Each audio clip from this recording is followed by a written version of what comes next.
7. kārtas spēle Sauriešu sporta halē noslēgusies 3-2 izglābjamies pret Futbola Parks Akademiju. Romāns Raškovskis, trešo vārdu autors, mums Romānu pastāstīja par maču. Ļoti grūta spēle. Es domāju, skatītājiem bija ļoti tāda volidola. Bet kopumā, jā, mums ir ļoti daudz informācijas iegūta apstrādei. Ir ļoti daudz jāstrādā pie pozicionālā uzbrukuma. Un, tā gadās, jā, kad savējās iespējas neiesiet, ielaid vārtu, un pēc tam jāatzīmē arī šodienas pretinieku ļoti augsto motivāciju un ļoti sagatavotību šajai spēlei.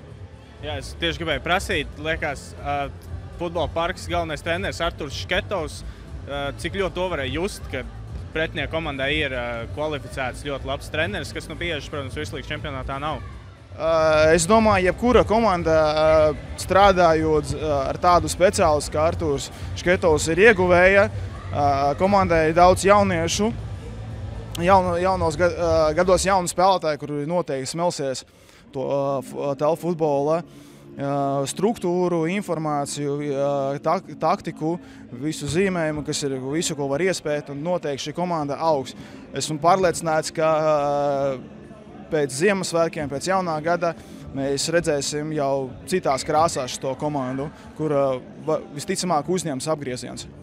Jā, pastāst kopumā pašlaik pirmās 6 spēles, visas uzvaras, kā pats par to jūties? Tas ir ļoti labs mums tonus komandai. Tā ir papildu spriedze. Katra spēle, viņi iznāk tur, ka tev ir, mums ir jāuzvar nākamā, mums ir jāuzvar nākamā.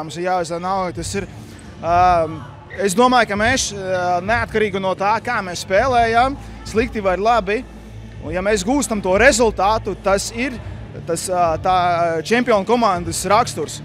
Pie kādas spēles izraut to uzvaru.